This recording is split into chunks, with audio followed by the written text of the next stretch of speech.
தமிழுக்கும் தமிழ் மக்களுக்கும் ஆன்மீக வணக்கங்கள்.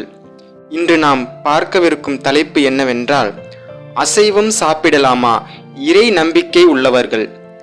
அசைவம் சாப்பிடலாமா கூடாதா? இந்த கேள்வியை கேட்காத மனிதர்கள் இல்லை, இதற்கு பதில் தராத குருவும் இல்லை. ஆயினும் கேள்வி தொடர்கிறது. பதில் இதோ உங்களுக்காக.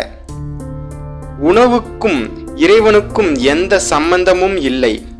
உணவுக்கும் கடவுள் கோபிப்பார் என்பதற்கும் எந்த சம்பந்தமும் இல்லை. உணவுக்கு கடவுள் தண்டிப்பார் என்பதற்கும் எந்த சம்பந்தமும் இல்லை. உணவுக்கும் உடலுக்கும் நிச்சயமாக சம்பந்தம் உண்டு. உணவுக்கும் கர்மாவிற்கும் சம்பந்தம் உண்டு. ஆனால் உணவுக்கும் குணத்திற்கும் சம்பந்தம் உண்டு. உணவுக்கும் அவன்